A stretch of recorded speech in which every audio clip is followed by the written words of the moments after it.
¿Arrancamos? Arranco yo, ¿no? Bueno, y voy a arrancar. Primero, antes que nada, le quiero agradecer a Félix por dos cosas. Primero, por tomar la propuesta, es decir, me resulta muy interesante que él vaya a hacer un comentario en mi presentación. Tengo una muy pequeña idea de lo que va a decir, así que para mí también será una sorpresa y esperemos poder intercambiar algunas ideas. Y eso en primer lugar, y también por dejarme este espacio para hacer un breve resumen de lo que presenté, por si alguno no estuvo, no lo pudo escuchar, o simplemente para refrescar las ideas principales. También fue un ejercicio para mí, ¿no? Es decir, como digo, en 15 minutos lo que otra vez dije en 2 horas casi. Bueno, entonces voy a hacer un resumen. Lo primero que mencioné hace 2 semanas fue que el deseo del analista era una novedad de Lacan. Esta es la primera idea, es decir, que no tiene ningún antecedente efectivo, tal como otros conceptos del psicoanálisis, piensa, pulsión, transferencia, inconsciente, etc. El deseo del analista no tiene ningún antecedente, ni en el psicoanálisis, ni en la filosofía. Por supuesto, ningún antecedente obvio, es decir, es probable que tal vez uno pueda rastrear las condiciones de posibilidad de surgimiento de una idea, pero no tiene un antecedente evidente. Lo segundo que mencioné fue que a la idea a la cual llegué, a la pregunta en verdad a la cual llegué, es que creo que el deseo del analista viene a intentar responder la siguiente pregunta, que es ¿cuál debe ser la posición del analista para habilitar el deseo inconsciente del analizante? Tengo entendido que Félix va a hacer algún comentario sobre esta pregunta, ¿no? Alguna modificación tal vez, tal como yo la presenté. Bien, también me pareció interesante en su momento presentarles algunas versiones del deseo del analista, particularmente las versiones que encontré en Miller, tomándolo como referencia como un autor fundamental en el psicoanálisis, las versiones que yo llamé versiones cínica y versión loca. Básicamente es a esto, ¿no?, el resultado al cual llevaría un análisis si se siguen las indicaciones de Miller en relación al deseo analista. No las voy a recordar, una de ellas está en Sutilezas Analíticas. Les recomiendo ese libro. Especialmente les recomiendo un capítulo que se llama Testimonio del Pase. No tiene desperdicio, es fantástico. Es fantástico porque de algún modo confirma. A veces uno piensa que está un poco loco, ¿no? Es decir, que tiene un enemigo imaginario, no sé, por decirlo de algún modo, ¿no? Que como que exagera un poco la posición de algunos autores, pero no, en efecto uno confirma que las ideas que tiene acerca de cómo piensa el psicoanálisis Miller se encuentran y están escritas y en libros que se venden, que son bestsellers, digamos. Lean el capítulo ese, Testimonio del Pase.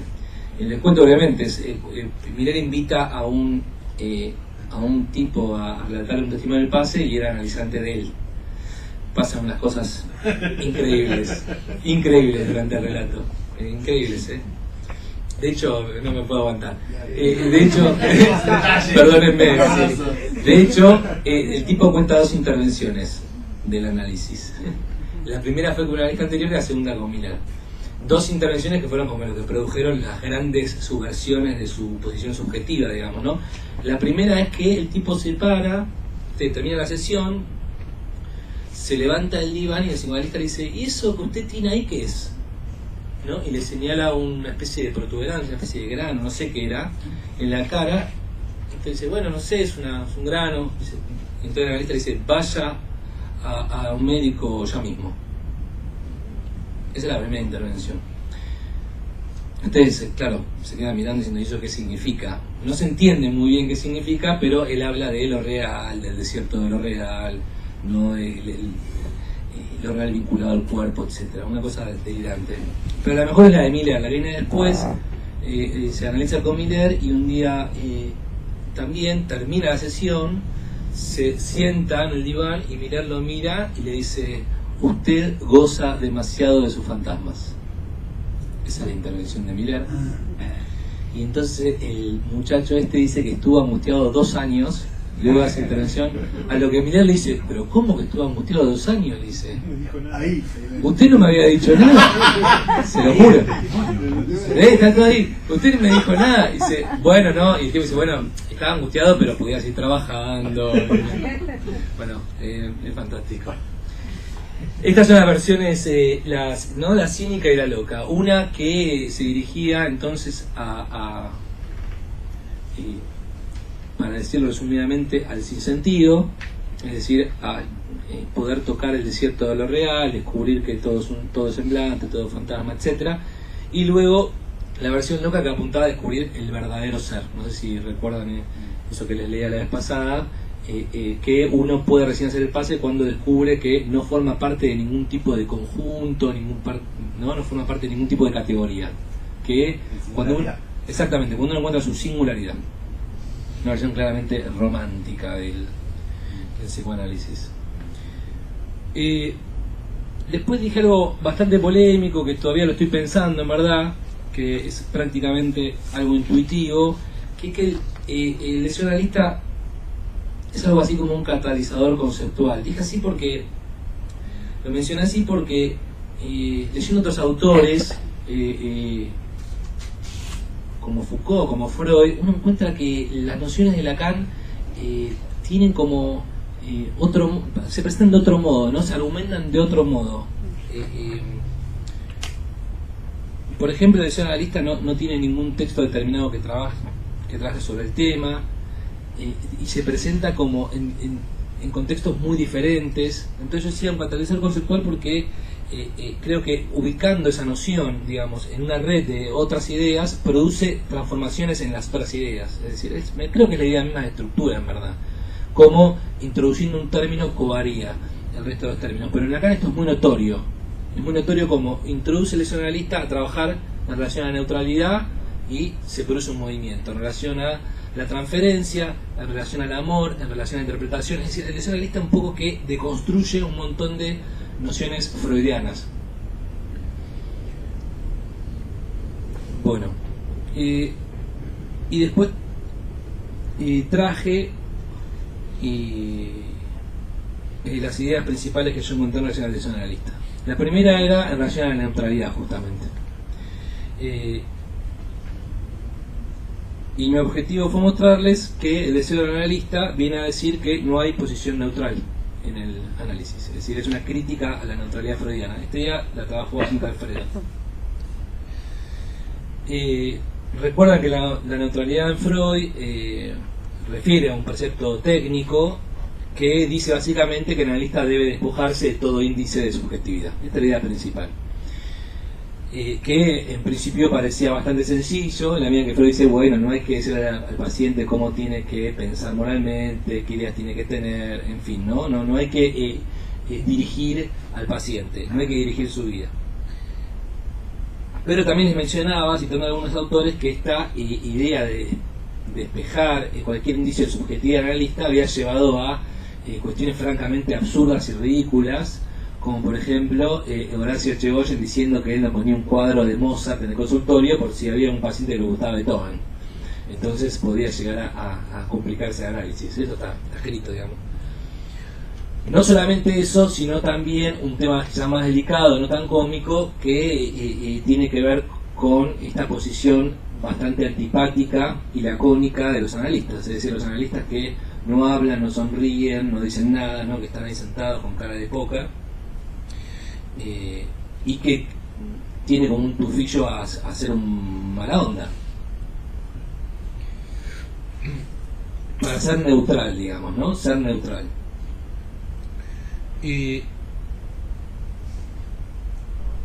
Esta es una línea de problemas. Y la otra línea de problemática tiene que ver con que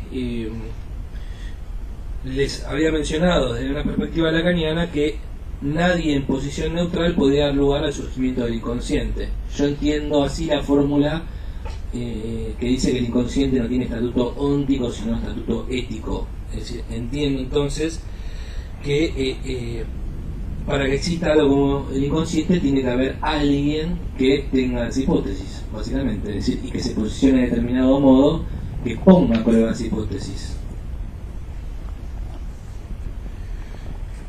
Y bueno, trabajamos un poquito que la neutralidad también respondía a la postura epistemológica de Freud. Desde la perspectiva de Freud, el inconsciente es una realidad por fuera, digamos, por fuera del es que existe por fuera del sujeto que investiga, ¿no? Tiene en la perspectiva epistemológica en Freud, si no muy resumidamente, y tal vez no siendo muy preciso, un empirismo algo simplón, ¿no? Freud dice que, por ejemplo, cuando Freud menciona que la ciencia conoce igual que los seres humanos, que primero observa, sobre esa observación realiza hipótesis y luego pone esas hipótesis a prueba en experimentos. Pero lo que quiero decir es que para Freud el inconsciente era una realidad, y para conocerla en tanto tal, esa realidad tenía que tener una posición neutral para no contaminarla justamente, ¿no? Con sus propios prejuicios, etc.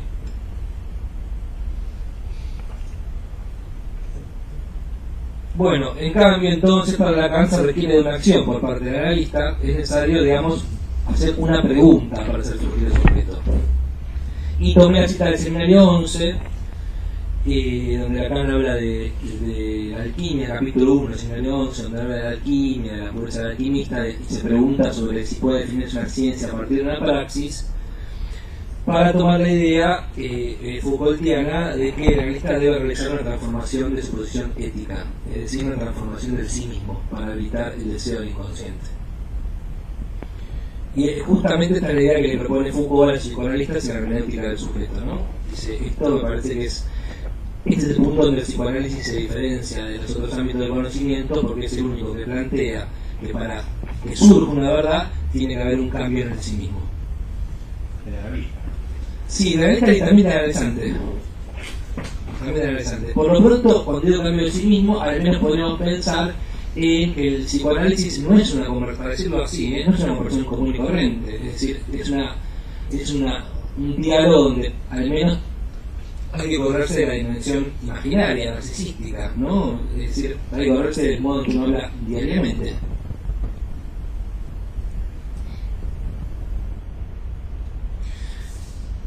Después se trae el problema de la contratransferencia. Lo que me interesó señalar en este punto es que cuando se pensó la contratransferencia a lo largo de la historia del psicoanálisis, se puso el eje en que lo que sentía el analista, aburrimiento, felicidad, ira, enojo, eran tomados como signos transferenciales, como signos transferidos desde el inconsciente del analizante. Los afectos o pensamientos del analista en relación al paciente se entendían como algo que decía algo, es decir, como algo posible de ser interpretado.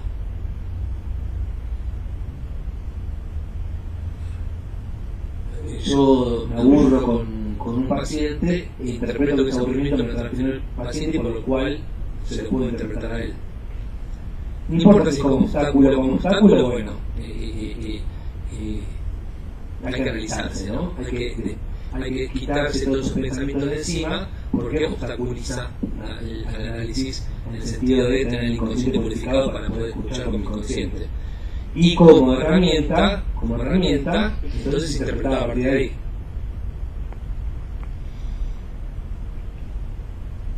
Y yo también les había mencionado que esto, aunque parezca también una pavada en primera instancia, es cómo voy a interpretar lo que yo siento como si el tipo me transfiriera. Todavía les mencionaba que creo que sigue pasando, por ejemplo, cuando se piensa en la perversión. Que creo que es, en general, cuando se habla de perversión, lo que arguye a la gente es que se sienta angustiada, cosa que también es absolutamente bueno, es una pavada. Y también con la psicosis a veces, también he mencionado, ¿no? Esa perspectiva lacaniana peronista, de transferencia masiva.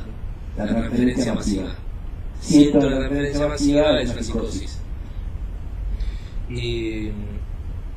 Yo también, ahora que recuerdo, también siendo residente en el hospital, cuando vine a hablar de trastorno límite, también que un médico me decía que él lo sentía en el estómago. Es una cosa.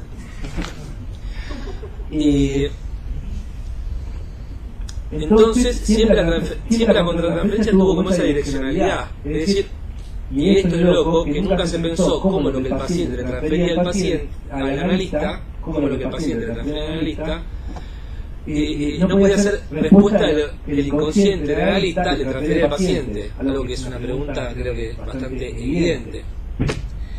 La pregunta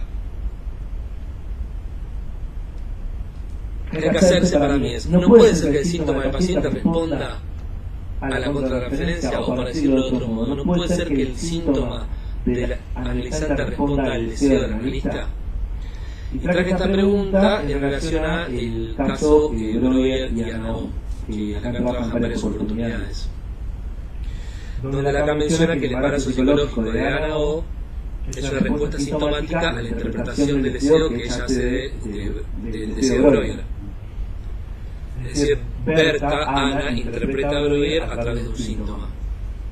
Y en este sentido es donde puede pensarse puede entenderse cuando Lacan dice que la neurosis de transferencia es la neurosis del analista, ¿no? Es una, al menos es una perspectiva, ¿no? A partir de la cual puede pensarse esta frase.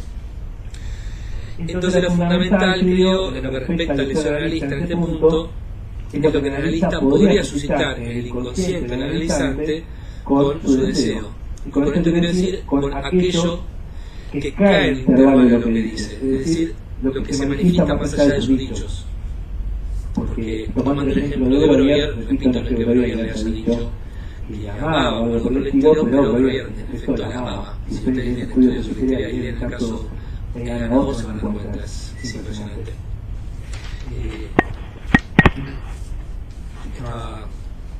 Bueno, es un culebro muy interesante para estudiarse. Ya va. Ya estoy. Y luego traje el problema de la relación del deseo analista con la definición de Lacan sobre el deseo como deseo del otro. Había mencionado las dificultades en relación al sentido del genitivo. Y también les había dicho que en su versión subjetiva, el deseo como deseo del otro no significaba que se deseaba lo que el otro desea, que es como el sentido evidente del genitivo subjetivo, sino que lo que Lacan dice es que se desea en cuanto otro, es en cuanto otro como se desea. Y en otros términos creo que esto puede entenderse como que el problema del deseo no remite a la intencionalidad del deseo, hacia donde se dirige el deseo, es decir, cuál es su objeto, sino cómo se desea o desde dónde se desea, cuáles son las condiciones de posibilidad deseantes. Y creo que algo así trabaja también en el curso sobre el deseo del analista.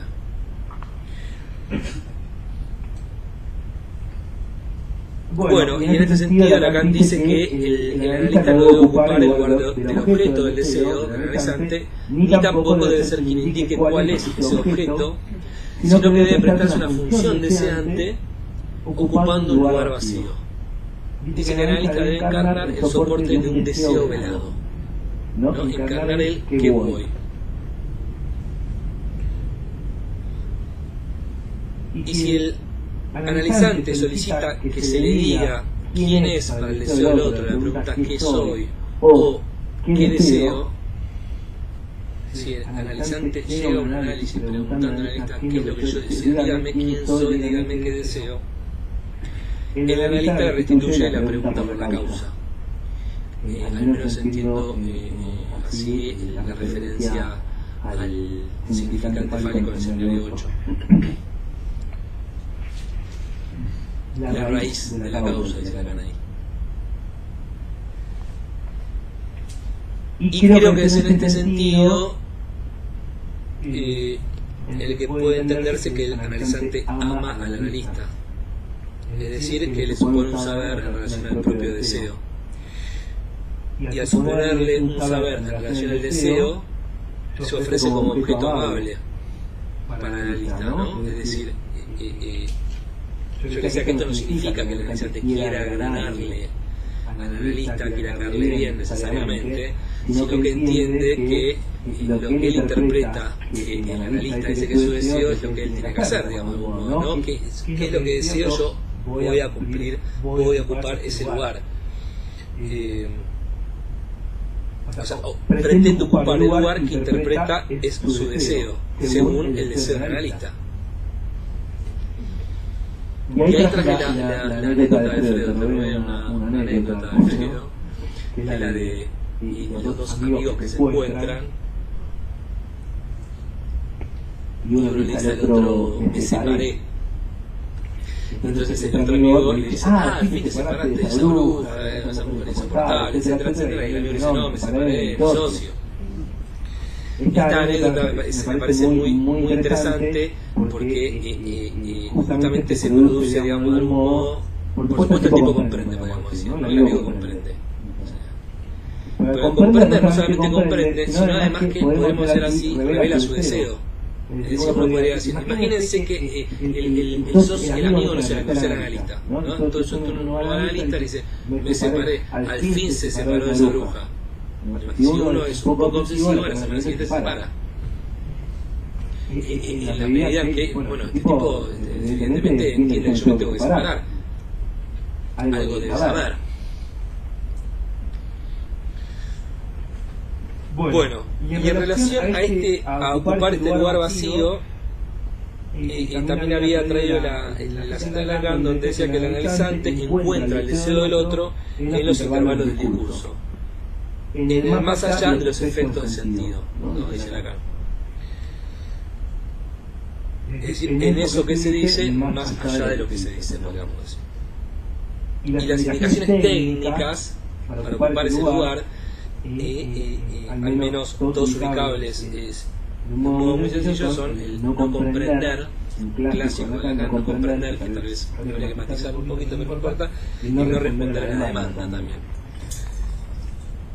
Pero el no comprender, metiéndonos con el no comprender, esto quiere decir al menos que los dichos del analizante no deben ser apresados en ningún tipo de red hermenéutica, ni edípica ninguna. Y esto es un cambio radical en relación a la obra de Freud. Es decir, el que el psicoanálisis no sea una hermenéutica. Entonces, en un sentido estricto, difícilmente podríamos decir que el psicoanalista interpreta.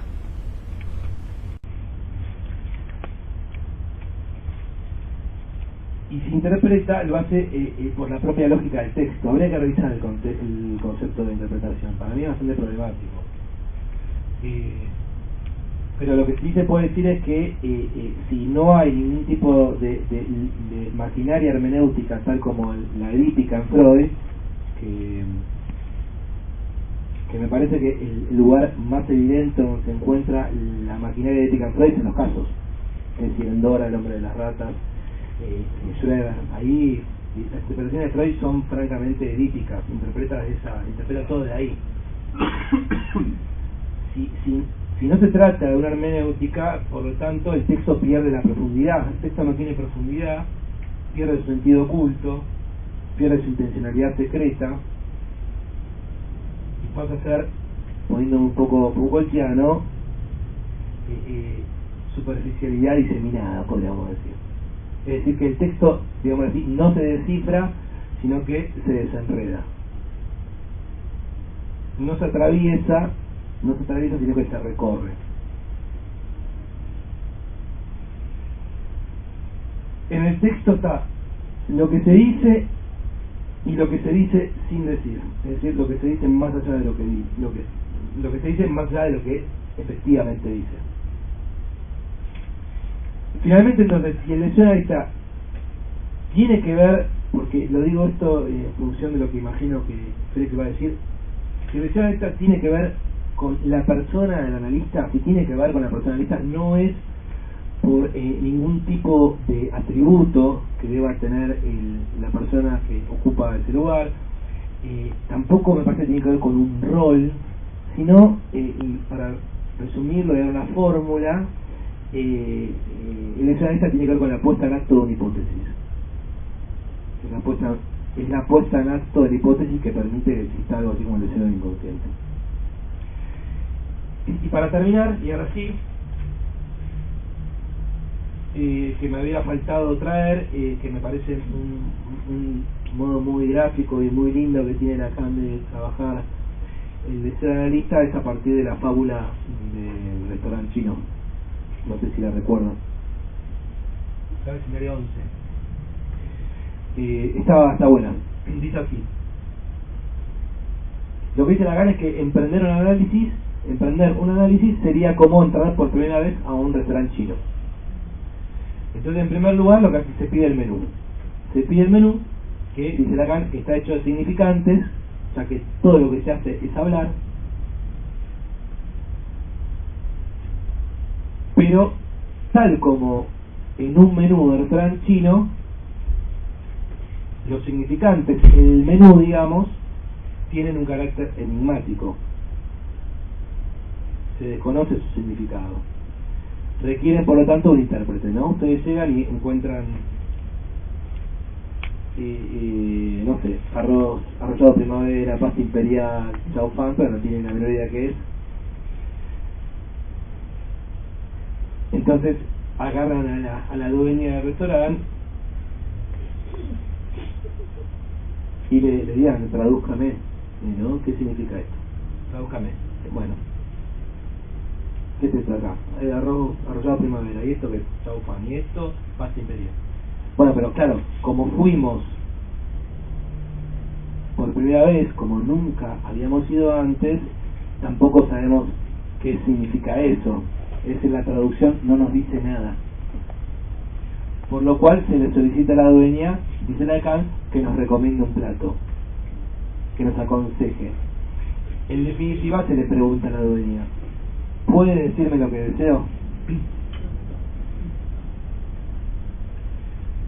Cito: pero ha de culminar en esto, a fin de cuentas, una situación tan paradójica. Llegado el momento en que uno se acoge a un presunto poder adivinatorio de la dueña, cuya importancia ha ido aumentando a ojos vista, ¿no sería más adecuado, si el cuerpo lo pide y si el asunto presenta avisos favorables, intentar pellizcarle un poquito los senos?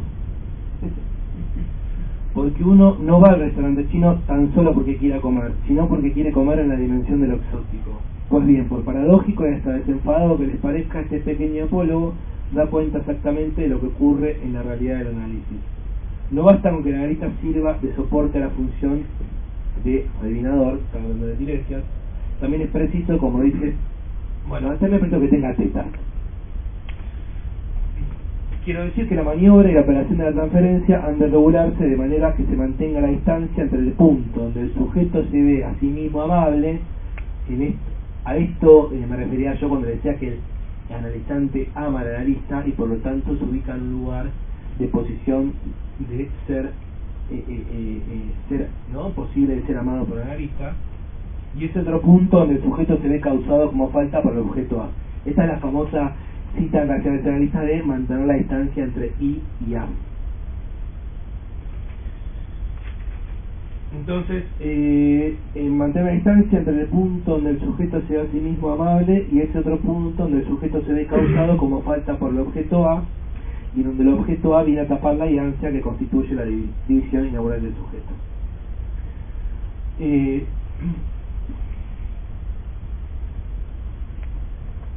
Está el problema de las tetas.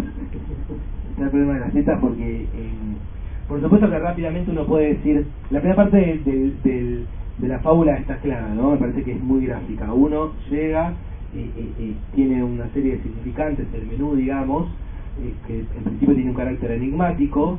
El analista interpreta, digamos, podríamos decir, o se interpreta el análisis, pero una vez que se interpreta, digamos, todavía eso no me dice nada. Surge la pregunta por qué deseo yo de todo esto. Dígame usted qué deseo de este. Esta es la fábula interesante, linda, gráfica. Después está la aparición de que la analista tenga tetas, que le decía, rápidamente uno puede decir, bueno, evidentemente tal vez tenga que ver con, podríamos decir, el fundamento pulsional del síntoma.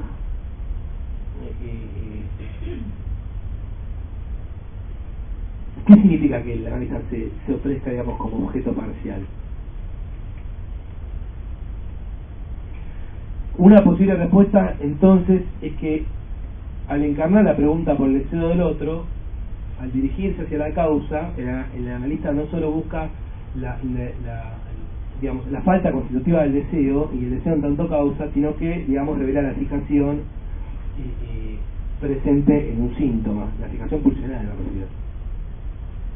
Y lo traigo esto porque no lo entendí bien, para ver si alguno tiene una buena idea.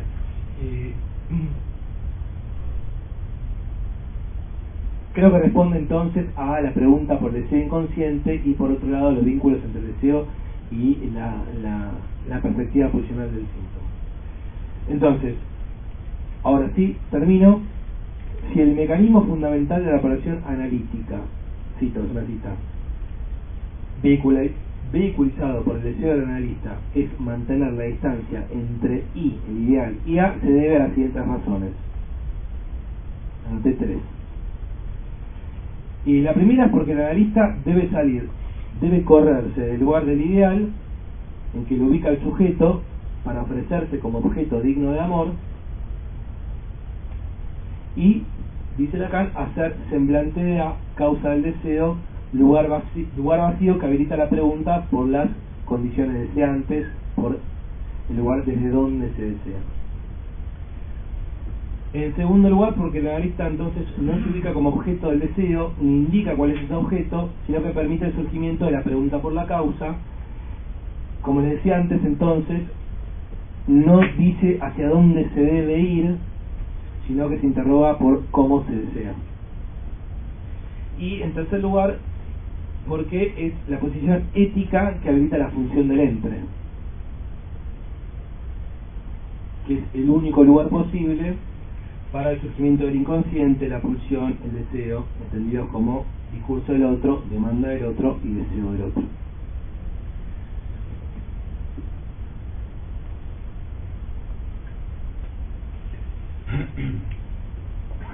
Bueno, hasta aquí. Gracias.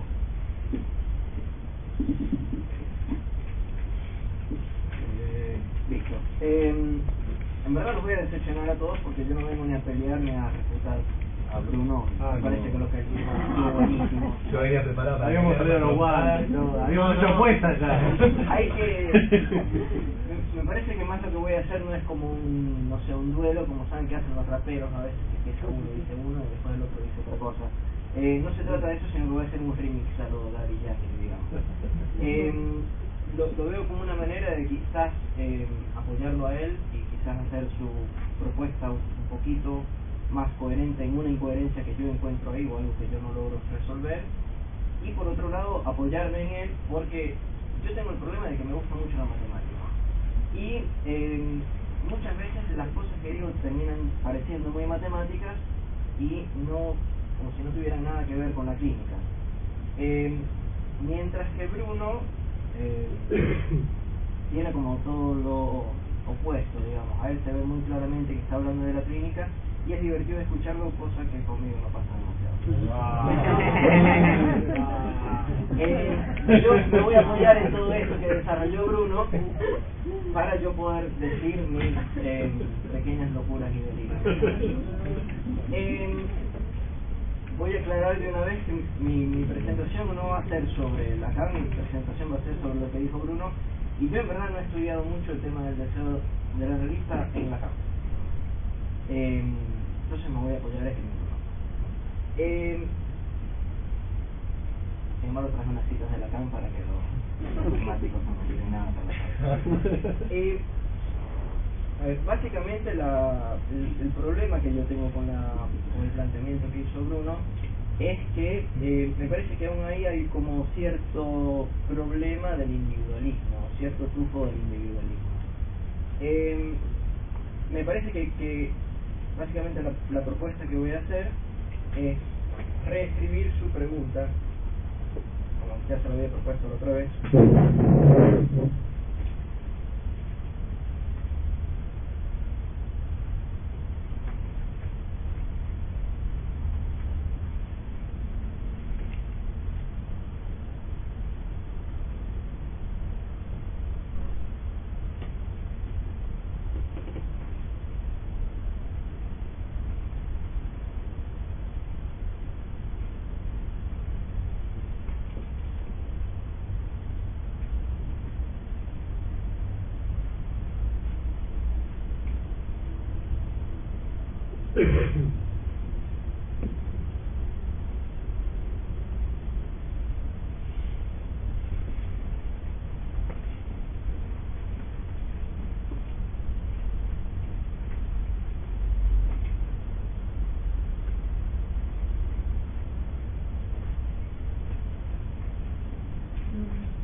Esta es la pregunta que se hace Bruno y es la que me encuentro un poco problemática, porque se pregunta cuál debe ser la posición del analista para habilitar el deseo inconsciente del analizante.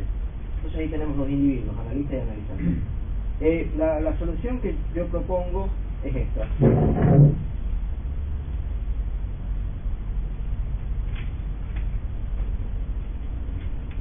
Y básicamente eso es lo que les voy a presentar hoy.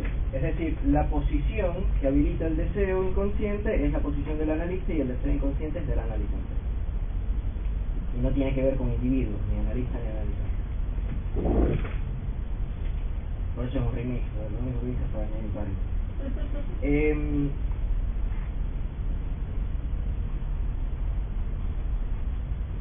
Porque básicamente me parece las preguntas que Bruno se hizo hoy sobre quién hace la puesta en acto de esa hipótesis, que sería la hipótesis del inconsciente, entiendo, y sería la respuesta sería que la hace el analista, pero no sé si basta con que el analista lo haga. Es decir, no creo que baste con que el analista diga acá hay un inconsciente o esto es inconsciente o vayámonos por la vía del inconsciente, sino que tiene que haber algo también de respuesta por parte del paciente, por decirlo así. Entonces no se trata nada más de que el analista haga esa hipótesis, sino que también el paciente se la haga. Es decir, así entiendo yo que se haga la hipótesis.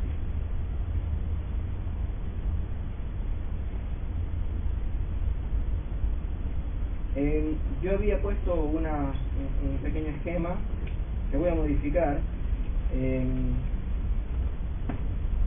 porque ya no necesito repetir lo que dijo Bruno, entonces me vino bárbaro. Hay una cita que yo tomé está en el seminario 8, página 58 de Stafferda. Dice: el deseo del analista no es tal que pueda bastarse de una referencia diádica. Ahí yo interpreto que no se trata del analizante yo, analizante tú, analista yo, digamos, esa relación diádica. No es la relación con su paciente por una serie de eliminaciones, de exclusiones que pudiera darnos la clave. Es decir, no se trata de un ascetismo ni de una neutralidad, se trata de algo más intrapersonal. Aquí voy a hacer unas cuantas cosas, lo tengo acá después, lo podemos discutir, pero voy a lo que me interesa. Pero es justamente a partir de eso que es por ellos que es hecha la exploración, que nosotros podemos quizás articular, definir en términos de longitud y de latitud las coordenadas que el analista debe ser capaz de lograr simplemente para ocupar la ubicación que es la suya. Lo que me interesa de acá es que está diciendo cuál es la ubicación del analista, la cual se define como la ubicación que él debe ofrecer vacante al deseo del paciente para que él se realice como deseo del otro. Eso está completamente en sintonía con lo que dijo Bruno. Entonces básicamente lo que pienso hacer no es tanto proponer algo diferente a lo que propuso Bruno, sino tomar su propuesta y hacer sobre ella una vuelta más de no individualismo que Bruno mismo propone, y básicamente seguir esas consecuencias. Empiezo dentro del esquema que yo había armado con la propuesta del deseo del analista como función, que para mí función es una manera que yo tengo para llamar básicamente lo que Bruno está llamando catalizador conceptual. Lo de que es una invención de la pluma lacaniana estoy de acuerdo, pero en la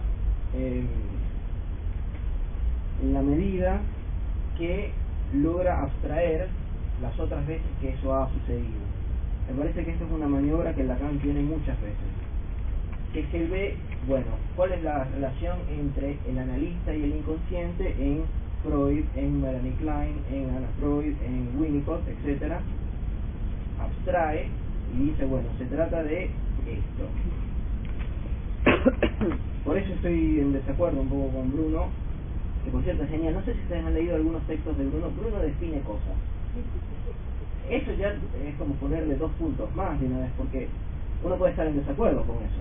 Porque si te tira a alguien, eso no es un concepto, después tienes, no sé, con quién se lo vas a refutar, que si con fregue. Pero si te dice, yo defino concepto como, con esto queremos decir que el deseo del analista no conforma una unidad significativa idéntica a sí misma, que explique o resuelve un problema o una serie de problemas palpablemente relacionados entre sí, uno puede decir, me parece que no es un concepto porque no estoy de acuerdo con esa definición.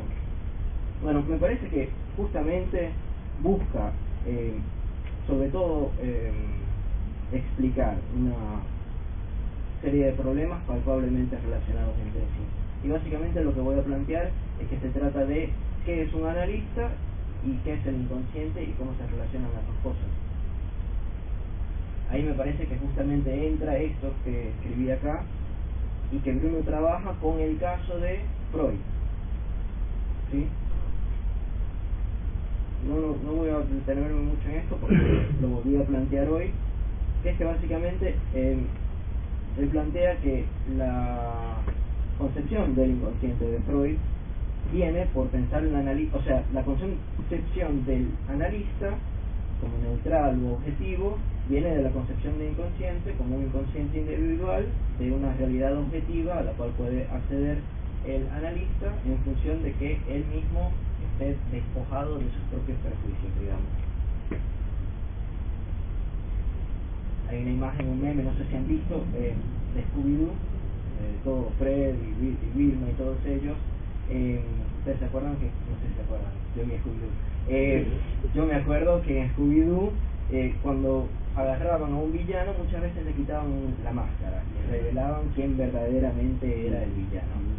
Entonces, hay un meme que es que ellos encontraron a un villano y el villano es la objetividad. Y le quitan la máscara y dice, ah no, todo el tiempo era la subjetividad. Me parece que eso básicamente es lo que está planteando Bruno. Básicamente es lo que está planteando Bruno que pasó con Freud. Entonces, podemos poner... Me parece que es una función porque justamente lo que Lacan hace es este tipo de cosas.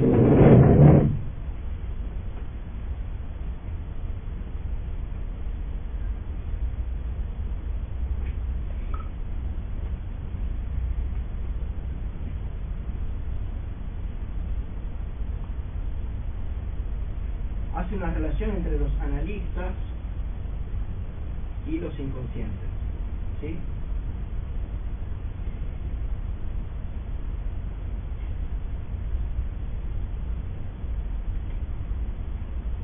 Entonces, por ejemplo, en el de Freud tuviéramos un analista neutral,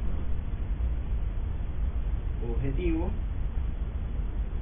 que da un inconsciente individual y de una realidad.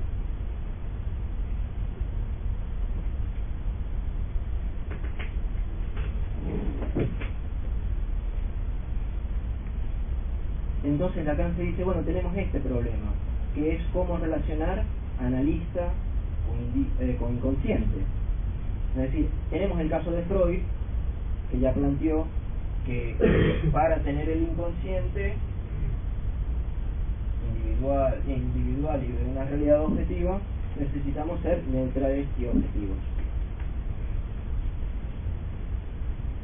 Entonces él dice, básicamente eso le permite a él decir que el concepto de analista y el concepto de inconsciente estarán íntimamente ligados, en tanto la posición que se determine que tiene el analista será en función del inconsciente que se tiene, en función de la concepción del inconsciente que se tiene. Bueno, me parece que justamente otro problema que tenemos es que el analista lo podemos pensar como dos cosas a la vez, que sería el lugar analista y la persona analista.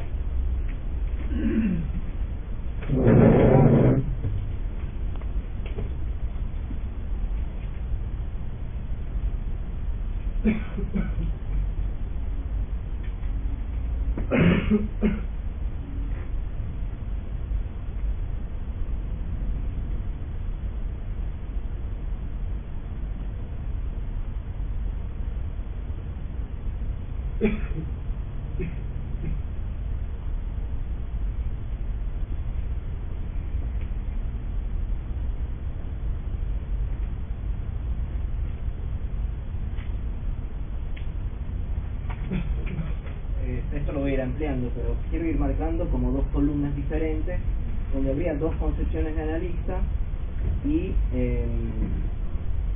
lo que yo ubicaría de cada uno de esos lados. De un lado tuviéramos el analista persona, el analista individuo, y ahí entiendo yo que Lacan presenta el analista en tanto resistencia, lo de la resistencia siempre es del analista. Y del otro lado tenemos el analista como lugar transindividual. No tengo una muy buena palabra para eso, no sé si a ustedes se les ocurrirá una, pero es justamente eso del fe, ¿sí? De no se, o sea, digamos que se hipotetiza el inconsciente, en vez del analista plantea la hipótesis del inconsciente, sino se plantea la hipótesis del inconsciente. Eso quiero decir con transindividual. Y entonces, en contraposición a la resistencia del analista persona, me parece que vendría la terapia, donde el analista lugar tiene su función. Por eso me parece la pregunta de qué lugar debe ocupar el analista es una pregunta un poco tendenciosa y que ya tiene una cosmovisión detrás, porque ya está pensando el analista como un individuo. Entonces, porque si pensamos qué lugar debe ocupar el analista en tanto lugar, no es una pregunta muy válida. ¿Qué lugar debe ocupar el lugar?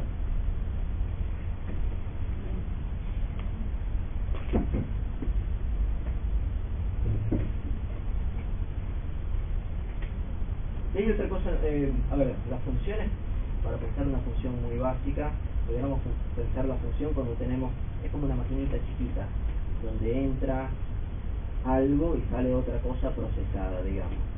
Entonces, por ejemplo, si yo les digo 1, entra 1, sale 3, entra 2, sale 4, entra 3, sale 5, entra 4, sale 6, tuviéramos la función x más 2, ¿sí? ¿Por qué? Porque lo que estoy haciendo es sumándole 2 a cada uno de esos números que entra. Me parece que eso justamente es lo que está pensando Lacan con el concepto de ser de analista, y por eso nos permite pensarlo Bruno como un catalizador conceptual, porque justamente entra un concepto y sale otro. Pero hay otra función, digamos, un poco especial que me gustaría plantear, porque me parece que va a ser justamente lo opuesto a lo que plantea Lacan, que es la función identidad. Que la función identidad es cuando entra 1, sale 1, entra 2, sale 2, entra 3, sale 3, entra 4, sale 4. Y la podemos escribir así.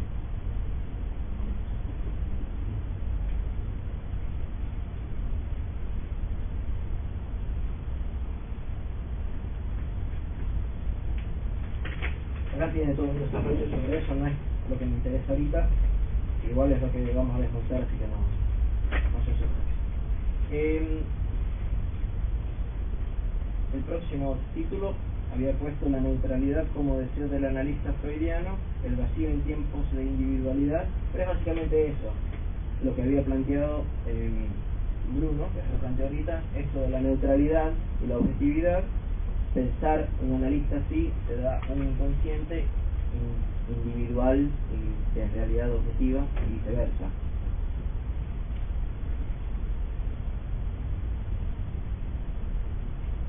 ahora me voy a meter con lo que me parece un poco problemático.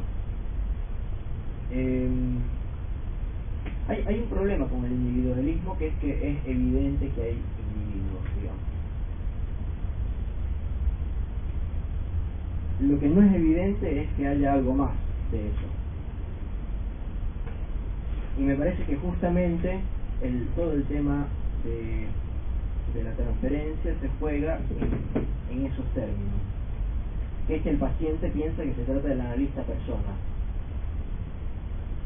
Es decir, lo que está del lado izquierdo.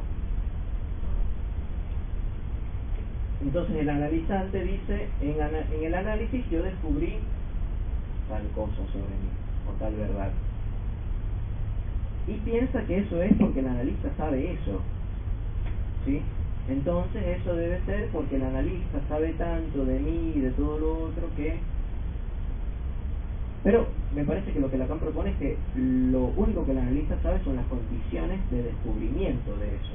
Es decir, qué se tiene que hacer para hacer ese tipo de revelación de verdad. En el seminario 8, página 108, dice: ciertamente solo en la medida en que sabe qué es el deseo, hablando del analista, en que sabe qué es el deseo, pero no sabe lo que desea ese sujeto con el cual está embarcado en la aventura analítica, está en posición de tener él el objeto de dicho deseo. Lo vuelvo a leer y haciendo un pequeño comentario. Ciertamente solo en la medida en que, está hablando del analista, ciertamente solo en la medida en que sabe qué es el deseo, es decir, el analista sabe qué es el deseo, pero tiene como un saber general, pero no sabe lo que desea ese sujeto, es decir, tenemos un saber general sin un saber particular, con el cual está embarcado en la aventura analítica, está en posición de tener en él el objeto de dicho deseo. Es decir, la solución a esa pregunta que el analizante da es una solución individualista, ¿sí? El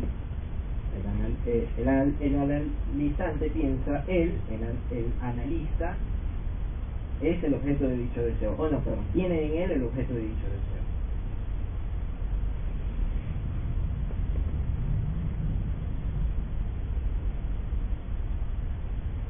Entonces,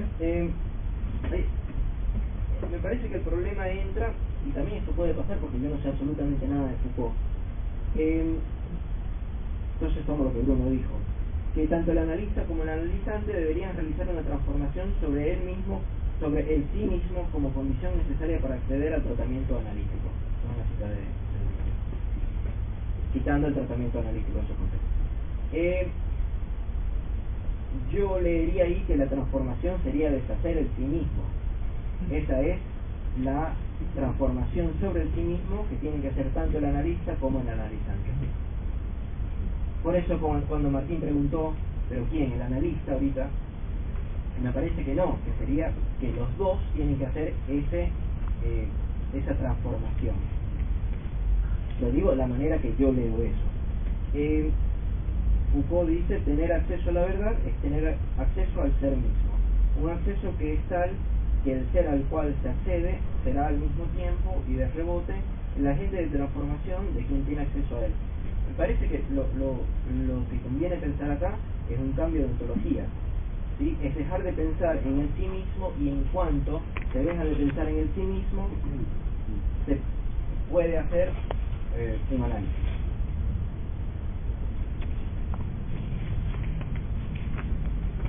¿Sí? Es decir, pasar del lado izquierdo al lado derecho. Es decir, esa sería la, ¿cómo se llama esto? La transformación sobre el sí mismo necesaria para poder hacer un análisis. Sin embargo, después vamos a entrar con el problema de que Lacan dice que la resistencia del analista,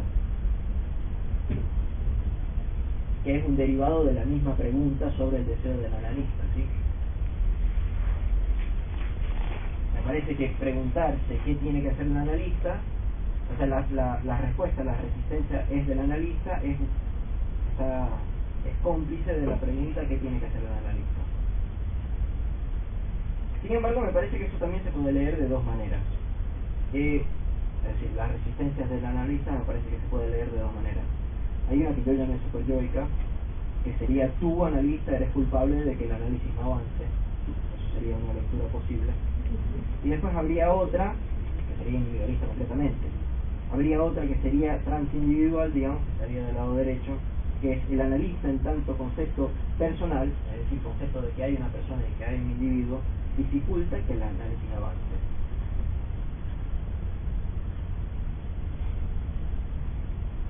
Esto me parece que lo podemos apoyar en Lacan, en Seminario 12, página 9. Dice: es verdad, y esa palabra, yo interpreto ahí que él quiere decir neurosis analizable por lo que dice después, pero no estoy seguro. Es verdad, y esa palabra no es para nada en vano, que ella es homónima y homóloga del término neurosis de transferencia para designar las neurosis analizables. Y la neurosis de transferencia es una neurosis del analista. El analista se escapa en la transferencia en la medida estricta que él no es o no está al punto en cuanto al deseo del analista. Es decir, me parece que lo que ahí está marcando es justamente esta diferencia. Es decir, la neurosis de transferencia es una neurosis del analista. El analista se escapa en la transferencia en la medida estricta que él no está al punto en cuanto al deseo del analista.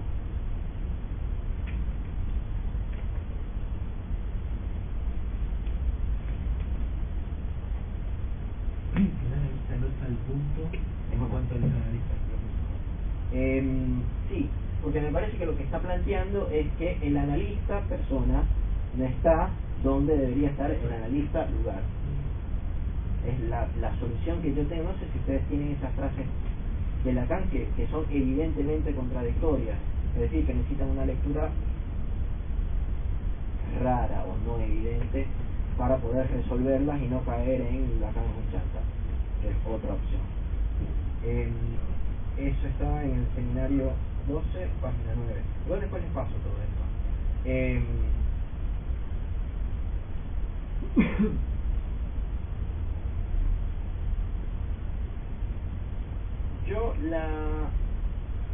Me parece que esto justamente entra en lo de la resistencia siempre del analista, entra en lo que yo entiendo que Bruno llama una red hermenéutica. Yo no tengo idea qué es, pero yo lo pienso como un código absoluto de lectura. Es decir, que todo remite siempre a lo mismo. Como por ejemplo el tipo este de sale en televisión hablando de los aliens, que para él todo tiene que ver con los aliens. No sé si lo han visto, a mí me parece fascinante. Es increíble cómo puede hacer unas interpretaciones tan ricas a partir de eso. Y que todo sea alien. O sea, la respuesta es que todo es alien, que a veces tiene que ser unos desvíos enormes para llegar a alien. Y pasa lo mismo también con algunas feministas radicales, de esas que todo es culpa del patriarcado. Digamos, feminismo tiene muchas cosas buenas y tiene hay alas, digamos, pero el radical, que todo es culpa del patriarcado y todo tiene que ver, sí, la feminazi, eso a mí me parece que es un código absoluto de lectura, en tanto todo lo leen a partir de una sola causa, digamos. Decir que todo es culpa del analista, tuviéramos que ver cómo no leerlo así. En el Seminario 2, página 119, dice: la censura en este capítulo no tiene nada que ver con la resistencia. Les recuerdo que estoy tratando de pensar un poco las resistencias del analista y cómo no pensarla como tú, analista, eres culpable de que este análisis no avance. La censura en este capítulo no tiene nada que ver con la resistencia, en el sentido propio. En el sentido técnico va a dar dos sentidos. En el sentido técnico, como efecto del yo. Ni tampoco con la resistencia, pero más aún, tal que yo pretendo que ella esté instituida en este capítulo, a saber, únicamente una manera de significar, de meter una X o una función de X al nivel de todo aquello que detiene, sea psicológico o no, viniendo de la realidad o del azar, que interviene en el trabajo analítico. No sé si hay una relación con esto que estoy diciendo del código absoluto de lectura. Es decir, no tiene nada que ver con la resistencia, y él dice un sentido de la resistencia que él está intentando instituir el escenario 2. ¿Sí? Está intentando instituir, digo el escenario 2 porque después viene muchísimo más, y si se instituye ahí, habría que ver cómo se leen los otros también. No porque se lea diferente, sino que ya lo instituyeron al principio. No es algo que se pensó muchísimo después. De meter una X, únicamente una manera de significar, de meter una X o una función de X al nivel de todo aquello que detiene, bla bla bla, el trabajo analítico.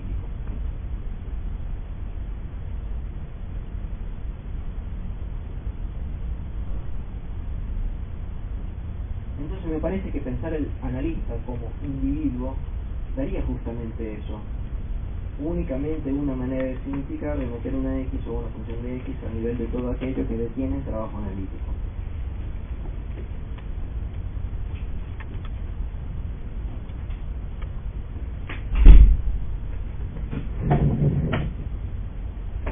Ahora pudiéramos tener resistencia.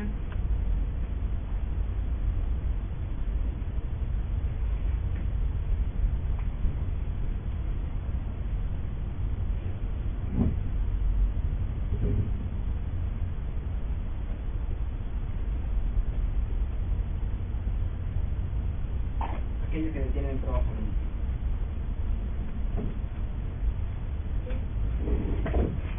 Entonces vamos a pensar el otro lado de la columna. El analista encarnaría, esto está, no sé, dejemos la referencia. El analista encarnaría el sentido subjetivo, ya que es quien debe prestarse a la función deseo del otro tomado subjetivamente.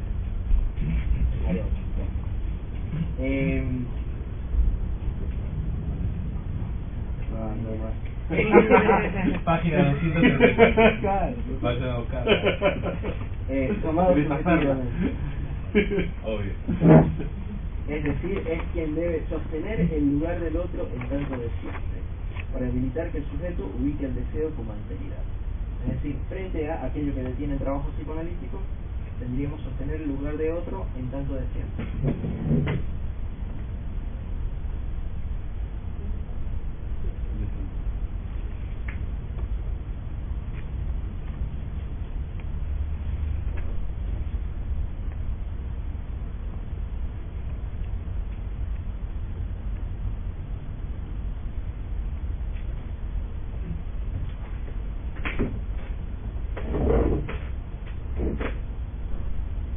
Para habilitar que el sujeto ubique el deseo como alteridad.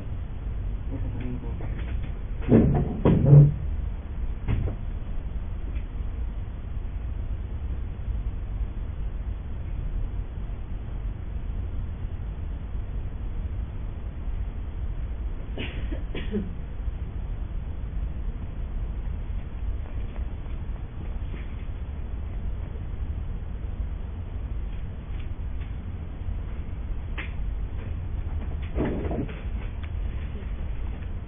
Aquí lo que yo voy leyendo es que no se trata nada más del analizante ni del analista, sino que la dupla analista-analizante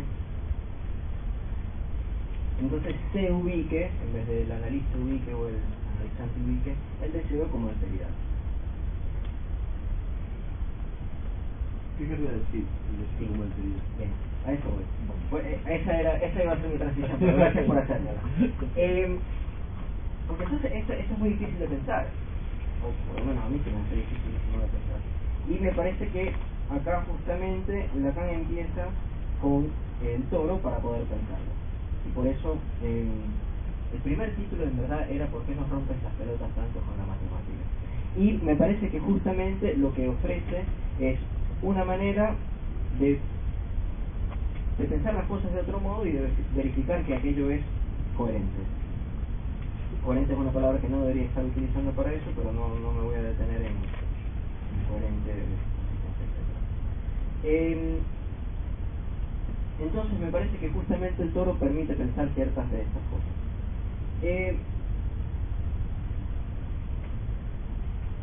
Porque si pensamos el lugar del analista como la ubicación que él debe ofrecer vacante al deseo del paciente para que él se realice como deseo del otro, no se trata de un lugar estático, sino lo voy a presentar como una operación, no me gusta la palabra función para esto, pero como una operación de no identidad. Es decir, justamente lo opuesto de esto.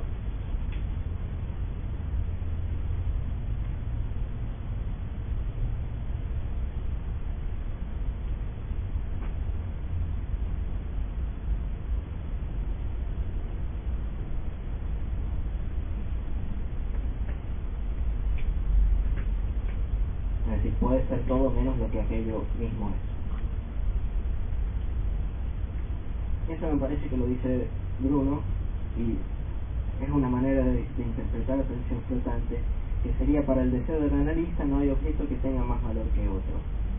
¿Por qué? Porque nunca se va a detener en uno, ni en el analista se detiene, ¿sí? No se detienen aliens, no se detienen feminazis, pero tampoco se detienen analistas. Digamos que todos los objetos son iguales de insignificantes.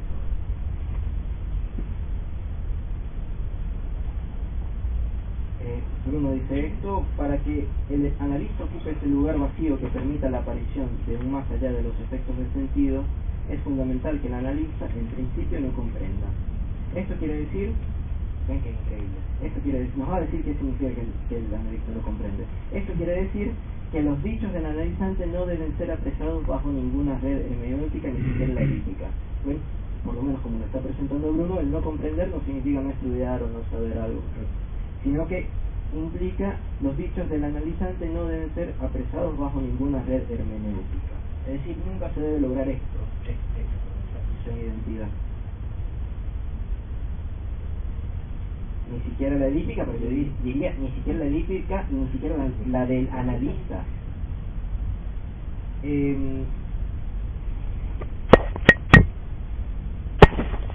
Entonces, ¿para qué nos sirve el todo en todo esto?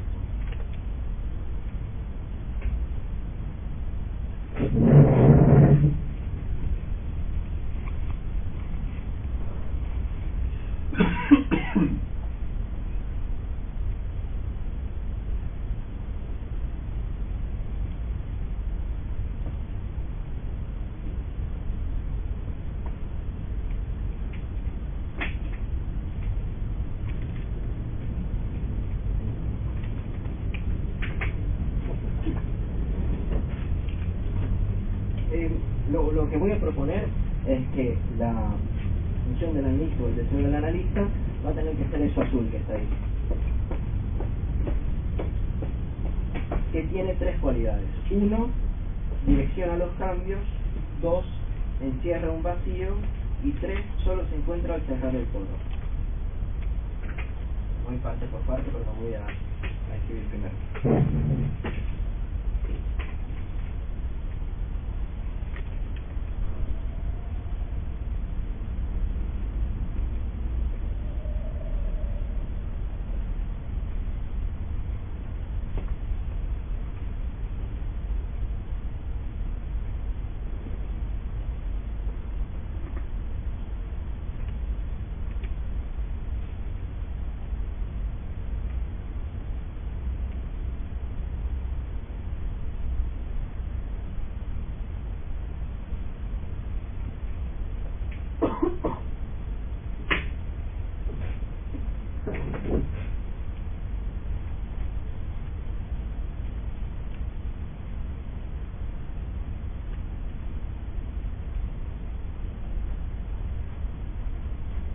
Y me parece que para hacerlo más subversivo aún, un poquito más difícil aún también, sería pensar quién ejerce la operación de eso.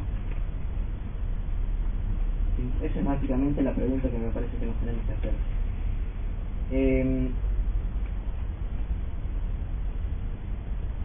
cuanto a lo de dirección a los cambios,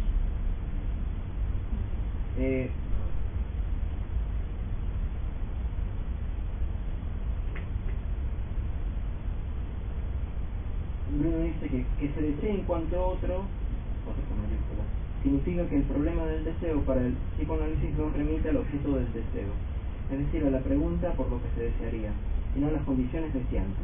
En otras palabras, a la cuestión de cómo se desea o desde dónde se desea. Imagino que ustedes todos han visto los dos toros abrazados, porque lo voy a hacer. eso viene a dar cuenta del sujeto y el otro, es decir, acá por donde pasa lo azul, eso sería una de esas mismas vuelticas de lo negro, pero de otro toro que lo abrazaría, que sería el toro del otro. Parece que encierra un vacío, eso es medio evidente, pero entonces el sujeto, esto lo dice Bruno, entonces el sujeto encuentra el deseo del otro en el más allá de los efectos de sentido, en los intervalos del discurso. Me parece que justamente esto se puede pensar acá, en tanto más allá de los efectos del sentido, estaría por fuera, ¿sí? Y solo se encuentra al cerrar el toro, de hecho, no sabemos si es un toro o no hasta que se cierra.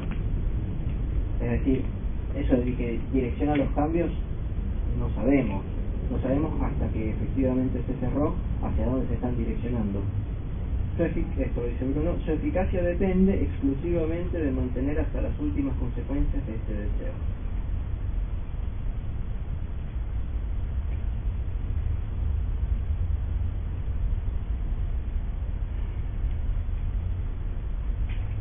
Voy con unas citas sobre la resistencia desde el analista. Esta es del seminario 2, página 214. La voy a contar muchísimo porque es muy larga. Voy a decir solo lo puntualmente importante. La resistencia en el sentido verdadero es la abstracción que ustedes...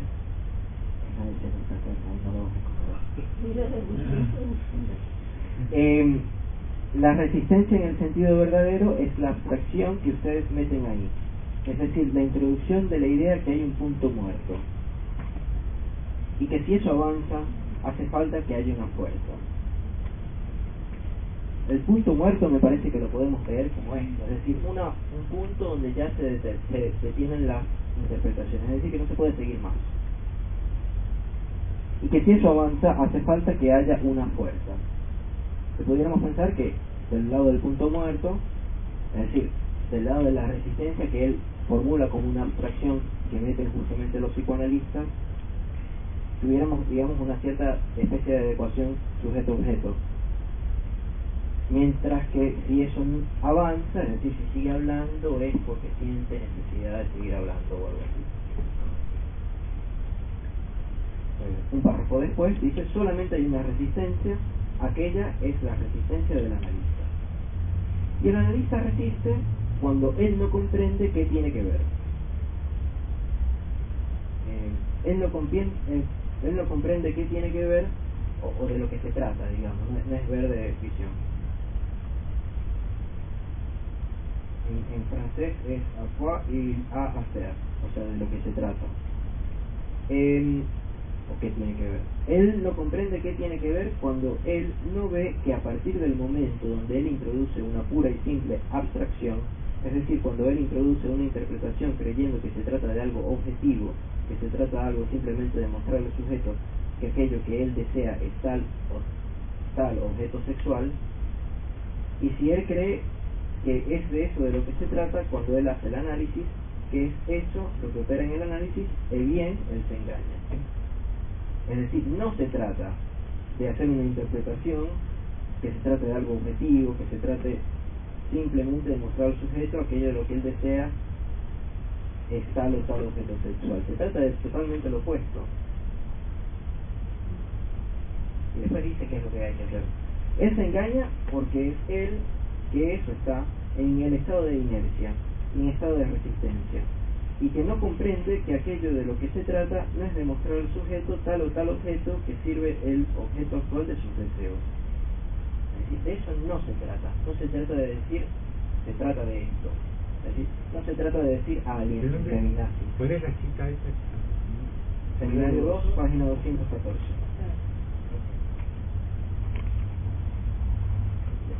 Le puedo decir cómo encontrar esa perla en internet.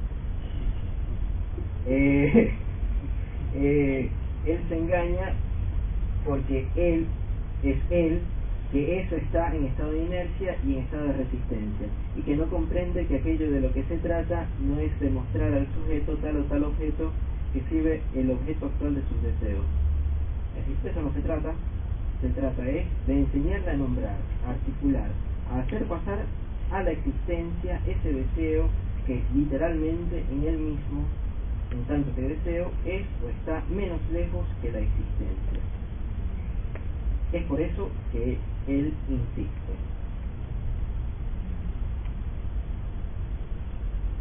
Es decir, por no poder pasar a la existencia, el deseo insiste. No sé si ustedes habían pensado, yo no lo había pensado, la oposición que se da entre existencia e insistencia. Ex e in. Entonces, Lacan dice que lo que se trata es enseñarle a nombrar, a articular, a hacer pasar a la existencia ese deseo que literalmente en él mismo, en tanto que deseo, es o está menos lejos que la existencia. Por eso pudiéramos decir que el inconsciente preóntico está menos lejos que la existencia. ¿Verdad? Lo que yo traduje como menos lejos es como si uno tiene una... Es decir, algo está menos lejos,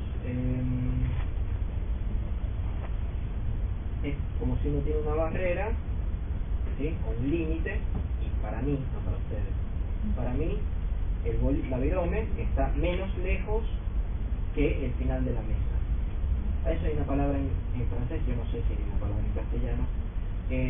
Para ustedes, ahora la virome estaría menos lejos que esta mesa, ¿sí? Es decir, se traza un límite y está de mi lado del límite. Enseñarle a nombrar, a articular, a hacer pasar a la existencia ese deseo que literalmente en él mismo, en tanto que deseo, eso está menos lejos que la existencia. Es por ello que él insiste. O sea, más cercano, más acá. Del lado. Más acá, pero más acá después se mete más acá y más allá. Y pero es que... Sí, está bien. Decir, tienes razón, pero a mí no me gustó la traducción. Así de fácil. Entonces, acá lo que buscaríamos es pasar de la insistencia del deseo a la existencia.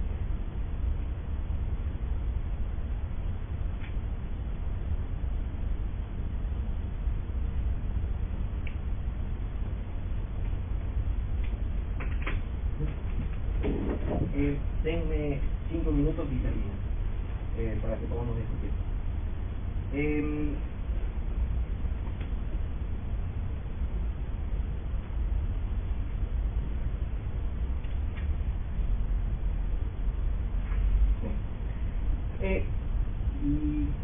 A ver, ¿cómo se logra esto? Cuando yo les digo, seminario 2, página 304, cuando yo les digo que la única verdadera resistencia en el análisis es la resistencia del analista, ¿qué quiere decir esto? Genial. Eso quiere decir esto. Obviamente no es una definición muy clara, no se emociona. Que un análisis solamente se puede hacer, solamente se puede concebir precisamente en la medida donde esto, de una cierta manera, este A en la posición elegida, que es el analista, este A es o está borrada, es o está ausente. Es decir, el A, que es la posición elegida del analista, está borrada o está ausente, y él desarrolla otra de los otros 4 pájaros, claro, que dice que es porque no está en A, sino que está en A minúscula porque está en A mayúscula.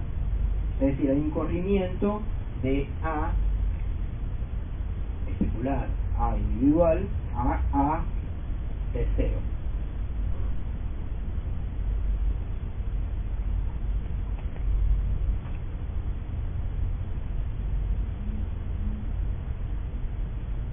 Entonces me parece que lo que Lacan plantea es que nos posicionamos como falo, pero el analizante nos ve como A.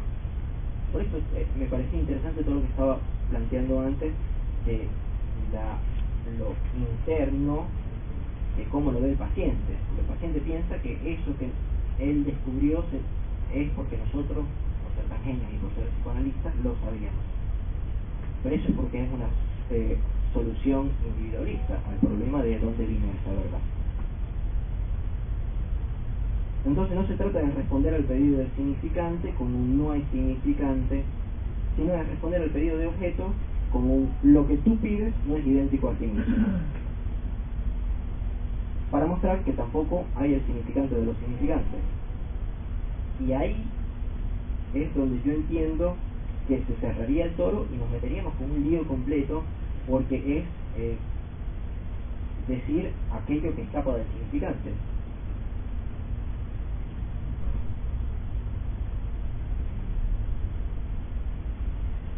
Y acá me parece que es algo donde yo también lo voy a plantear como algo a seguir investigando, pero me parece que compagina con lo que Bruno dice, no tengo muy claro todavía, de las tetas, que es la encarnadura del inconsciente. Pensar A como lo que escapa al significante, pensar gozo como aquel lugar donde se vocifera que el significante también es no todo.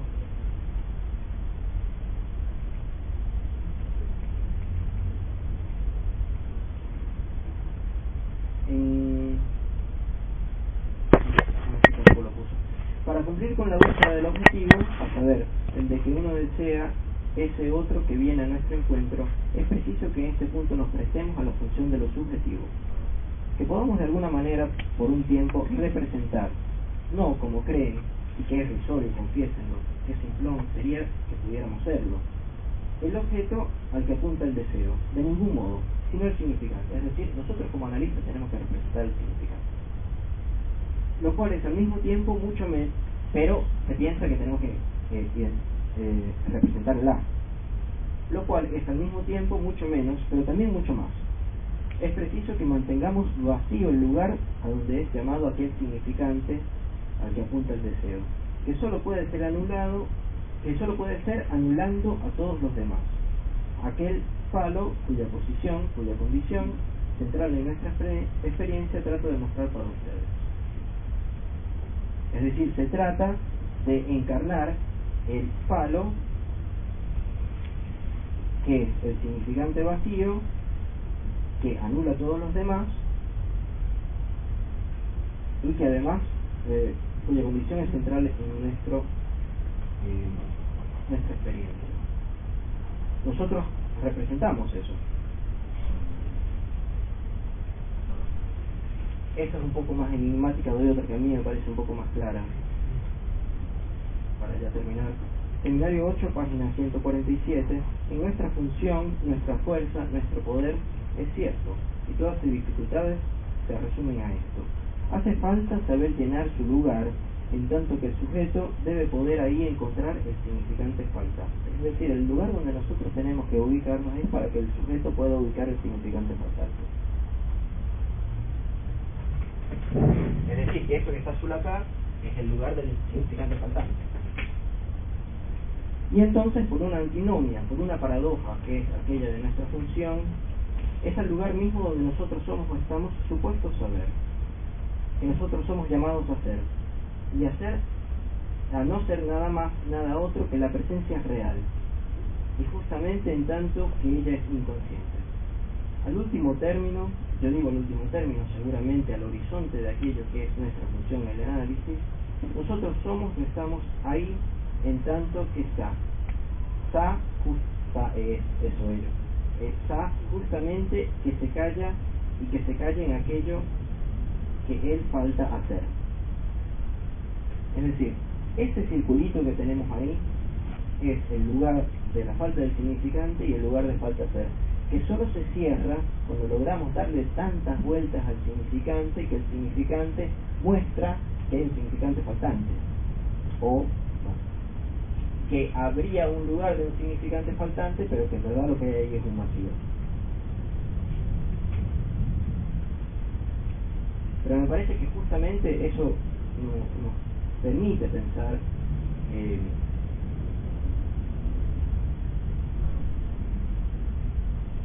una dirección que justamente sigue siendo la misma de, como plantea Bruno, de que su eficacia depende exclusivamente de mantener hasta las últimas consecuencias este deseo. Porque si el deseo lo planteamos como media o si esta vía la planteamos como no se trata de responder al pedido del significante con un no hay significante, sino responder al pedido del objeto con un lo que tú pides no es idéntico a sí mismo, entonces tampoco sería idéntico a sí mismo en el significante, digamos. Entonces hubiera algo donde eso se detuviera y dijéramos, cuando tenemos esta estructura donde hay cosas que caen dentro del significante y que por la misma estructura del significante hay cosas que caen por fuera de ella, como por ejemplo pudiera ser todo este tema de la persona, del individuo y de la resistencia, pero no se trata de algo por fuera, sino que se trata de algo dentro de la estructura del significante y del lenguaje que al mismo tiempo está por fuera de ella. Y justamente me parece que el Toro nos permite modelar eso. Y ya, charlemos un poco.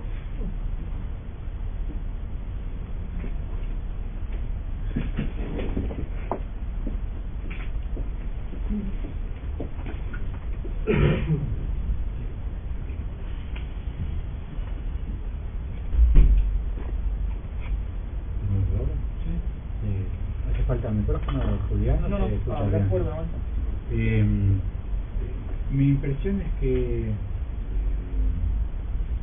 quizás sea necesario utilizar otro modelo para resolver el problema del analista función o el analista persona.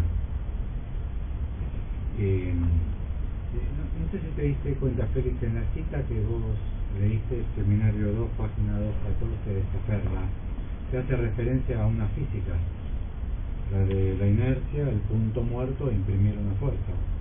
Ese es un modelo físico, que es de la inercia aristotélica, no es la de Galileo o Newton. Quizás el modelo que requeramos sea un modelo físico y que nos puede llegar a resolver la aparente oposición entre analista función y analista persona, que me parece que nos está obligando a dar vueltas discursivas para no terminar de erradicarlo nunca.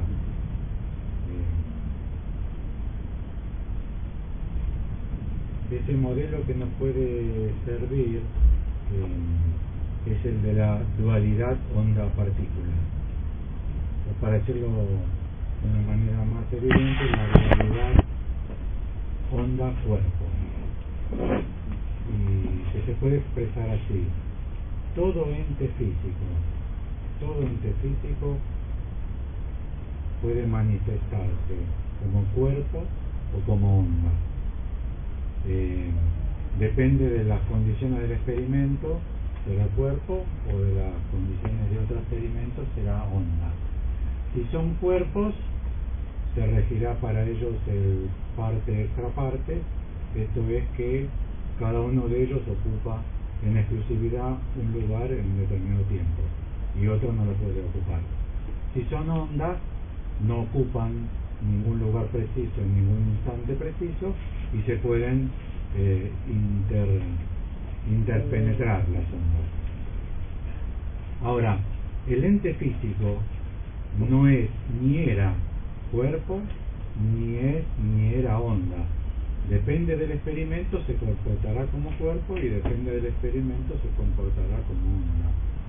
Y quizá lo que estamos trabajando, tanto por el lado del analizante, o como lo llamás vos, Félix, paciente, o del analista, podríamos decir así, que permanentemente hay una dualidad, cuerpo-onda, o sea, que dependerá del experimento, o sea, de qué tipo de dispositivo se pone a trabajar y con qué éxito se manifestará como cuerpo o se manifestará como onda. Si se manifiesta como cuerpo, será un individuo, y no es que no es que el análisis llevará a que sea onda, a que pase de cuerpo a onda. Eso no sucederá nunca, porque no es onda. No es que hay un ser que hay que abandonar, que es el ser de cuerpo, para adquirir el ser de onda. Y de hecho no sucede nunca, porque ¿En qué sesión no aparece el cuerpo? ¿O en qué sesión no aparece la dimensión de onda? Con lo cual quizás el modelo, hay que abandonar el modelo físico en el que habitamos todos, que es el aristotélico, por eso es el que toma Freud, porque es el de todos. Ni siquiera hemos dado el paso de Galileo y de Newton. El analista debe mover, debe imprimir una fuerza, eso todo aristotelismo. Es suponer que el paciente es un mente inerte, que si no se lo pincha no se mueve. Es una física.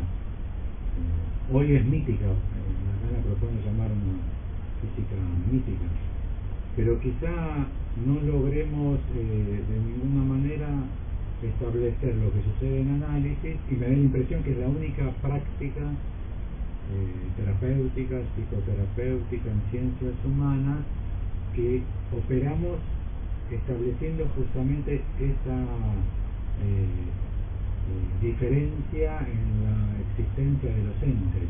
O sea, solamente los psicoanalistas nos hacemos cargo de la realidad como onda. Esa es la diferencia de los analistas que operan como tal. Pero mi impresión es que esa diferencia es ineliminable. En la primera sesión, en las entrevistas preliminares, en la última sesión, nunca deja de haber una condición para que aparezca como cuerpo. Mi analista me dijo, dejamos aquí, que lo trae por aquí. Y me da la impresión que en ese mismo sentido, la diferencia que yo propongo entre otro y A mayúscula es de la misma índole. Que no hay otro sin A mayúscula y que no hay A mayúscula sin su encarnadura en el otro escrito con O mayúscula. Que esa es una diferencia que nos aporta la física moderna y que ya hace 100 años que se ha verificado como coherente, incriticable por ahora. No hay modelo físico superador todavía, pero me parece que el problema no es tanto matemático sino físico, punto y coma, sin entrar en la discusión de en qué medida la física moderna es matemática o no.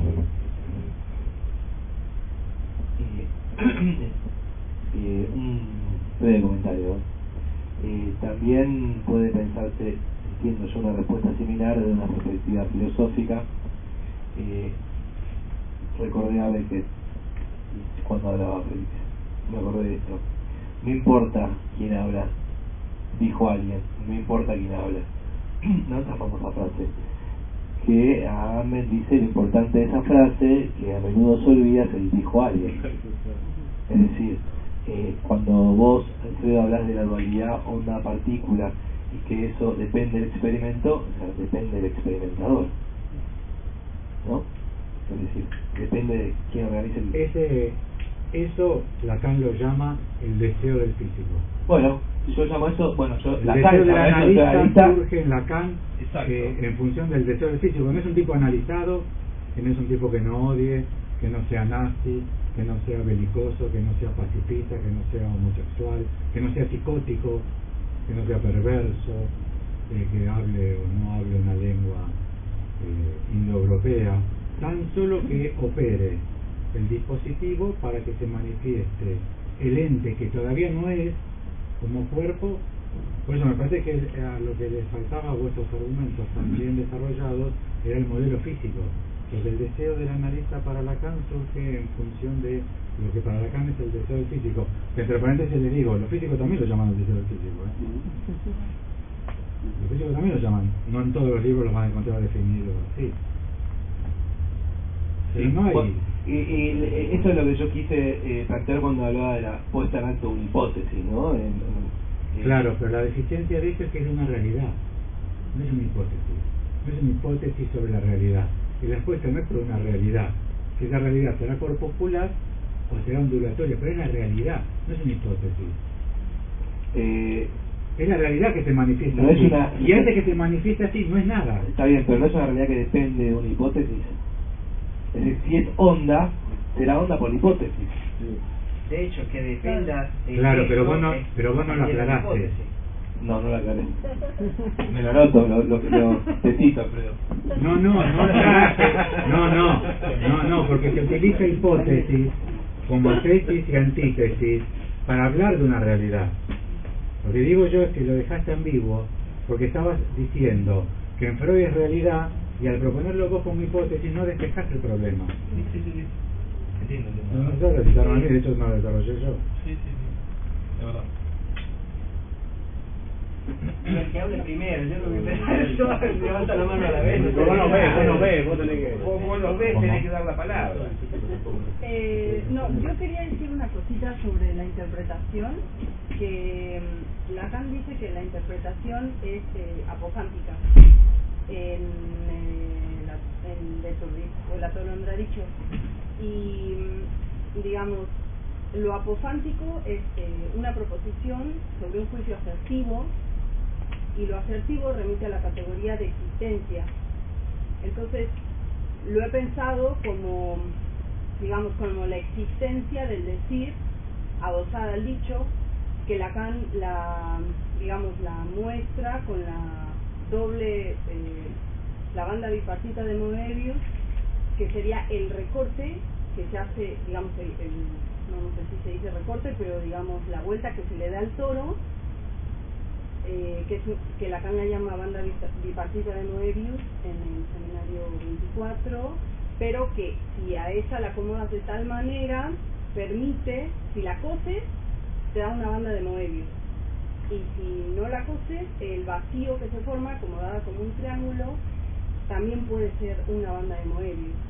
Y digamos, en ese sentido, la interpretación, o sea, no sería oportuno decir que no hay interpretación, porque la interpretación iría directo a la existencia del decir adosado al dicho. Sí. No, mi respuesta frente a eso es que eso lo tal con la interpretación apofántica no es una interpretación en sentido clásico, es decir, tal como se tiene interpretación a menudo, que es que presupone que hay un sentido oculto a descubrir. No, bueno. Pero siguiendo... Claro. Sí, en ese sentido, ¿no? Digo, interpretación. Yo creo que Lacan también por eso trabaja otros términos como art, en fin, para revisar el concepto de interpretación en Freud, que sí tiene un estatuto claramente hermenéutico y de la búsqueda del sentido oculto del texto. Pero sí. No lo aclaraste. No. Bueno, me toca. Perdón, Toque usted. Muchas gracias. No, pues yo me preguntaba lo siguiente alrededor de una de las primeras cosas que decía Bruno, ¿no? Y que tienen que ver con que el analista forma parte del concepto del inconsciente. También se dice, la posición analítica es la que se incluye en el síntoma que trata y no lo hace de manera, digamos, objetivando aquello y aplicando un saber, ¿no? Es decir, el analista forma parte del síntoma, esa es una de la posición analítica. Y me preguntaba cuál era, digamos así, la posición para hacer esto operativo. Esto, ¿cómo lo pongo en práctica? Y me acordaba de que hay una frase de Lacan, de que el analista es puro dialéctico. Es decir, que para hacer operativa estas afirmaciones, ¿no es cierto?, el analista opera como puro dialéctico. Pone a jugar en los decires una terceridad otra, digamos así, y esa terceridad tiene que ver precisamente con la dialéctica, es decir, tesis, antítesis y reconciliación en el devenir, digamos así, ¿no? Es decir, que entra a jugar no por lo que él piensa, sino que extrae su intervención del lado de digamos, a partir de lo que se va diciendo, del discurso analizante. Y que entonces ahí me parece que esto se articula con la cuestión de que tenga tetas. ¿Qué quiere decir esto de que tenga tetas? Y bueno, que el analista ofrece la posibilidad de que alguien se pueda aprender, por así decir, en la búsqueda de su deseo, como objeto deseante, ¿no es cierto?, por el lado del semblante, y como deseo del analista por el lado, digamos así, de la posición que ofrece, ¿no? Bueno, eso por ahora, nada más. Un comentario para ver qué les parece. Digamos. Bueno, no, lo voy a tener en cuenta, lo de las tetas. Claro. Te vemos medio planito, te vemos. No, porque de verdad lo digo. Juanicu diría, pero si las chinas no tienen. No, lo estamos realmente No valor y que tenga nadie se prende una teta sin estar tomada por el deseo y nadie se hace prender una teta sin bueno, pero hay que estar advertidos, estamos tomando tetas en sentido freudiano. Claro. En Lacan puede ser el objeto oral, y si es el objeto oral es demanda al otro. Tetas es demanda al otro en el sentido de Lacan, y anal en el sentido de Lacan es demanda del otro. Si uno introduce, si uno quita a Freud y sustituye tetas por demanda oral, que me parece que para un restaurante el menú y todo eso es coherente, me parece que se resuelve. O sea, vamos al decir, al dicho. Me da la impresión de que hay superpuestos dos modelos. Esto pero, me viene muy bien, me parece que viene muy bien algo así como conceptos fundamentales de la clínica.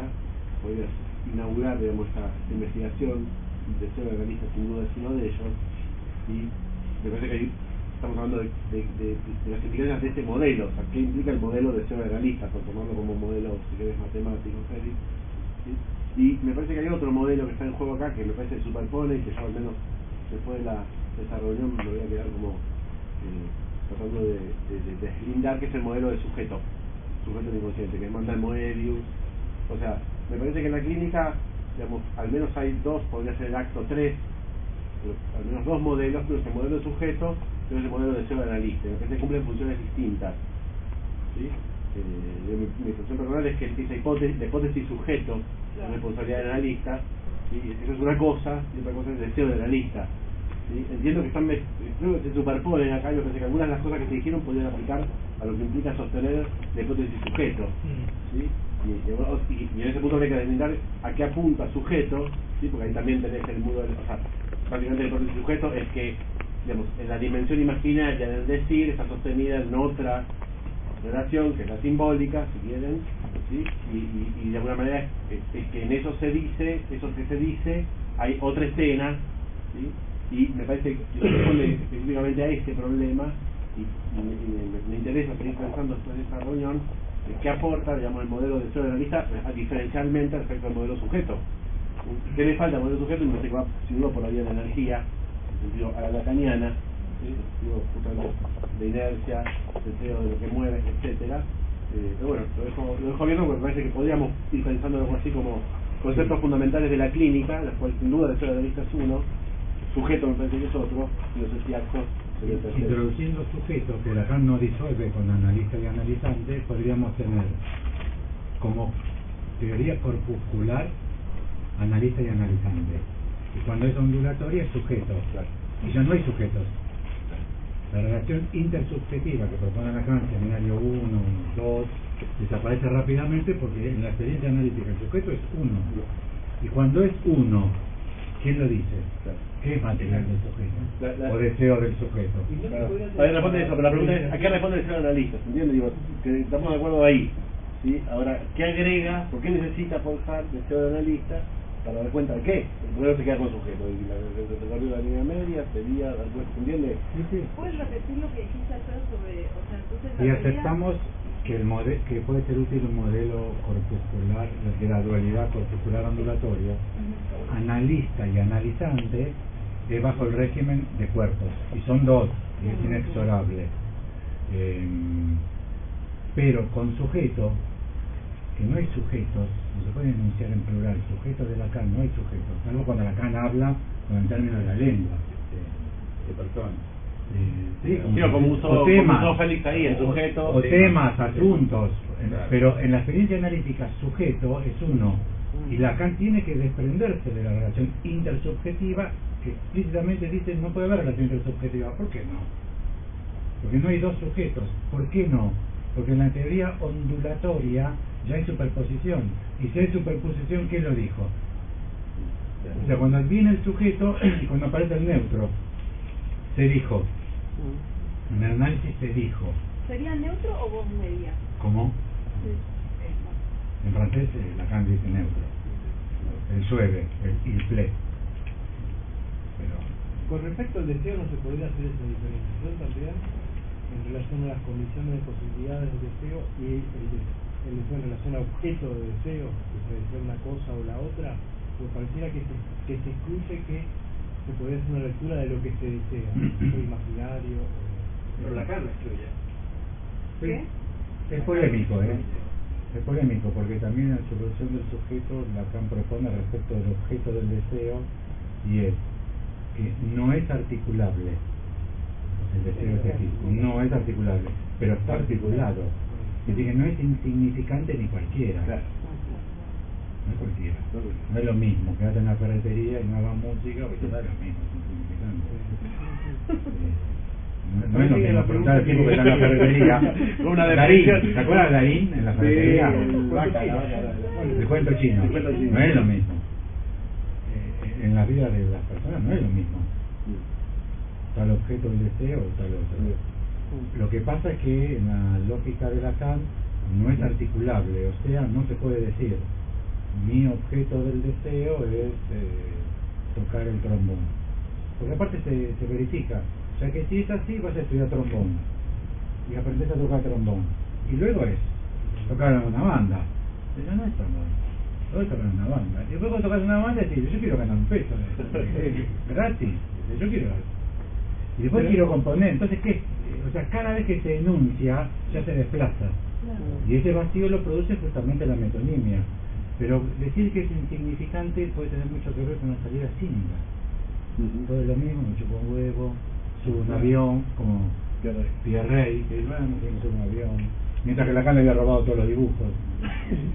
Y Pierre Rey se lamentó toda la vida de no haber podido ejercer como pintor.